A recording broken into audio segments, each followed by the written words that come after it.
ఇక్కడ చూడండి ఐటమ్ ఏముందో చెప్తాను ఒకసారి. ఎగ్ దోశ 2 ఎగ్స్ 95 రూపీస్, టామరన్ పులిహోర 120. ఓకేనా, డిస్కౌంట్ 21 రూపీస్. సో తర్వాత మనకి గ్రాండ్ టోటల్ 194 రూపీస్ వచ్చింది. అయితే ఈ డిస్కౌంట్ అనేది 21 రూపీస్ అనేది నేను ఇచ్చిన ప్రోమో కోడ్ అనమాట. ఓకేనా, కస్టమర్ అప్లై చేసుకున్న 21 రూపీస్ వచ్చింది. మీకు ఇంకో బిల్ చూపిస్తాను.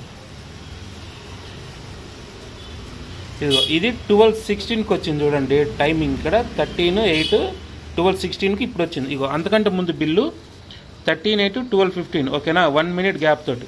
ఇది చూడండి పొంగనాలు, గీ గుంత పొంగనాలు పడ్డు, ఇది 75, 75, 95. ఓకేనా, ఇది మొత్తం 245. కానీ దీంట్లో చూడండి డిస్కౌంట్ అనేది ఎక్కడా లేదు. ఇక్కడ డిస్కౌంట్ అనేది ఎక్కడా లేదు.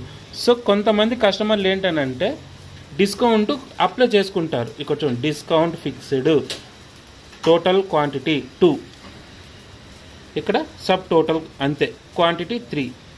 సో డిస్కౌంట్ అనేది ఏమీ లేదు. సో కొంతమంది కస్టమర్లు మాత్రమే డిస్కౌంట్ అప్లై చేసుకుంటారు. సో ప్రతి ఒక్కరు డిస్కౌంట్ అప్లై చేసుకుంటారని లేదు. ఓకేనా, సో పర్సంటేజ్ అని పెట్టుకోండి, తర్వాత డిస్కౌంట్ కూడా పెట్టుకోండి. డిస్కౌంట్ కూడా పెడితేనే మనకు ఆర్డర్లు అనేది వస్తూ ఉంటాయి.